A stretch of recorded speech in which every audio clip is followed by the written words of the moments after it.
আসসালামু আলাইকুম রহমতুল্লাহ। সম্মানিত দর্শক, আশা করি আপনারা অনেক ভালো আছেন। আলহামদুলিল্লাহ, আল্লাহ পাকের রহমত ও আপনাদের দয়া আমি অনেক ভালো আছি। আমার এই কালার বার্ড মুরগি আজ বয়স 9 দিন। আলহামদুলিল্লাহ, মুরগি কয়টা এখন পরিপূর্ণ সুস্থ। আমার এই মুরগিকে এখন কী ওষুধ খাওয়াচ্ছি, সুস্থ থাকা সত্ত্বেও যে ওষুধটি খাওয়াচ্ছি 7 দিন বয়স থেকে 7, 8, 9 3 দিন এই ডোজটি করছি। আজ 9 দিন বয়স, কাল সকাল পর্যন্ত করবো ইনশাল্লাহ। এটা লোকে নিওক্সেল নিওমাইসিন সালফেট, নিওক্সেল নিওমাইসিন সালফেট। এটা 1 লিটার পানিতে হাফ গ্রাম, 1 লিটার পানিতে হাফ গ্রাম দিচ্ছি। এর সাথে ডক্সিভেট ডক্সিসাইক্লিন এটা 1 লিটার পানিতে হাফ গ্রাম দিচ্ছি। আর এর সাথে দিচ্ছি আপনার এসকোলিস 24। এটা 1 লিটারের বোতল থেকে 200 ml নিয়ে এসেছিলাম। এটা এসকোলিস 24 এর মধ্যে আছে। এটা যে কোনো কোম্পানির কলেস্টিন দিতে পারেন। এটা কলেস্টিন, যে কোনো কোম্পানির কলেস্টিন মুরগিকে খাওয়াতে পারেন। এটা হলে 1 লিটার পানিতে 1 ml দিচ্ছি। এই 3টিতে ডোজ করছি, কারণ এই ডোজটি করার সুস্থ থাকা অবস্থাও করার কারণ কি, আপনার মুরগি ব্রোডিংতে ছেড়ে দেওয়ার পরে, ব্রোডিং করার পরে বাইরে ছেড়ে দেওয়ার পরে দেখবেন অনেক মুরগি দাড়ি ফেড়ে ঘাড় নিচ করে ঝিমায়।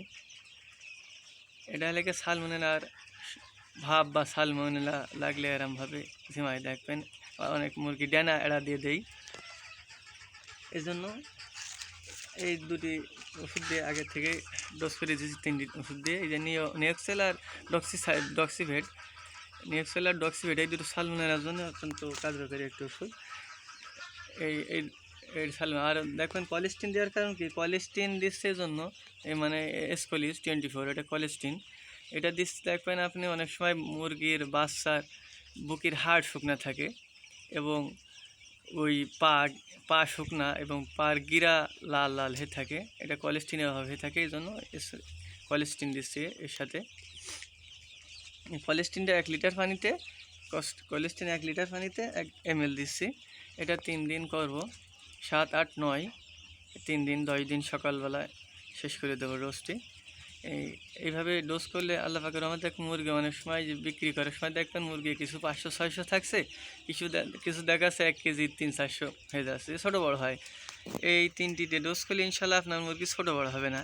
আর এর সাথে অবশ্যই আপনারা জিঙ্ক দেবেন, যে জিঙ্ক খাবেন মুরগিকে। এই 3টি ওষুধের সাথে সকালে পানিতে জিঙ্ক দেবেন এবং দুপুরে সি দেবেন, ভিটামিন সি। ইনশাল্লাহ এইভাবে ডোজ করলে আপনার মুরগি ছোটো বড়ো হবে না। অনেকে বলে যে এত ওষুধ খাওয়ালে মুরগিতে কীভাবে লাভ করব, কিন্তু ওষুধ ছাড়াও মুরগি আপনি পালতে পারবেন না। একবার ওষুধ বাদে মুরগি একবার পেলে দেখাবেন কেমন পারেন, কারণ ওষুধ ছাড়া মুরগি টিকে রাখা সম্ভব না। এইভাবেই 3টি ওষুধ দিয়ে ডোজ করলে ইনশাল্লাহ আপনার মুরগি বিক্রি করার সময় ছোটো বড়ো হবে না ইনশাল্লাহ। আল্লাহ হাফিজ।